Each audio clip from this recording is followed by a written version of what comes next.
আজকে কি রান্না হচ্ছে? আজকে মিনি কিচেনে বানাচ্ছি পেঁপের চাটনি। তো দেখো আমি পেঁপেগুলোকে ভালো করে কেটে নিয়েছি, ধুয়ে নিয়েছি। এরকম ফ্রেশ ভাবে ধুয়ে নিতে হবে। উনানটা জ্বালিয়ে দিয়েছি। মেয়ে আমার কি গান করছে?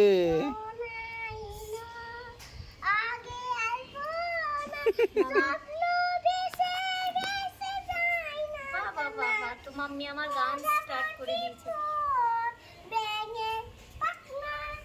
তো বন্ধুরা বাহ বাহ বাহ বাহ বাহ। আমি এবার উনানটা জ্বালিয়ে ফেলেছি। এটা একটা আওয়াজ উঠবে। এই পেঁপেটা এখন দেব আমি। ওয়াও, চেক করে উঠল। তো পেঁপেটাকে একটুখানি সেদ্ধ করে নেব। এখানে যা জল আছে তাতেই সেদ্ধ হয়ে যাবে। এক্সট্রা আমি আর কোনো জল ইউজ করব না। তোমরা হয়তো ভাববে আমি আর কি মজা করছি। না, এগুলো আমি বাড়িতে বানাই, মানে বড় উনানে বানাই, খেতে সেই হয়। তো আজকে ভাবলাম ছোট উনানে বানাই, ছোট উনানে বানাই। তাই দেখো ছোট উনানে বানাতে শুরু করে দিলাম।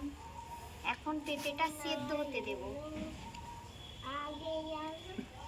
পেঁপেটা সেদ্ধ হতে যেহেতু টাইম লাগবে, তাই আমি ভাবছি এটাকে মানে ঢাকা দিয়ে দিলে অনেক তাড়াতাড়ি সেদ্ধ হয়ে যাবে। দেখো ঢাকাটা দিয়ে দিলাম। মা তুমি কি করছো? আজকে পেঁপের চাটনি বানাচ্ছি সোনা, তুমি খাবে? হ্যাঁ, তুমি বটিটা সরিয়ে দেই আর কাজ নেই বটিটার। তুমি এবার কি করবে? একটু খেলা করবে আমার সঙ্গে?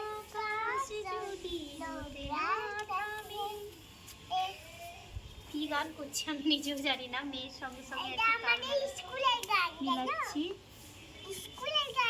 বন্ধুরা দেখো আমার উনানটা এত সুন্দর জ্বলছে, কি বলবো।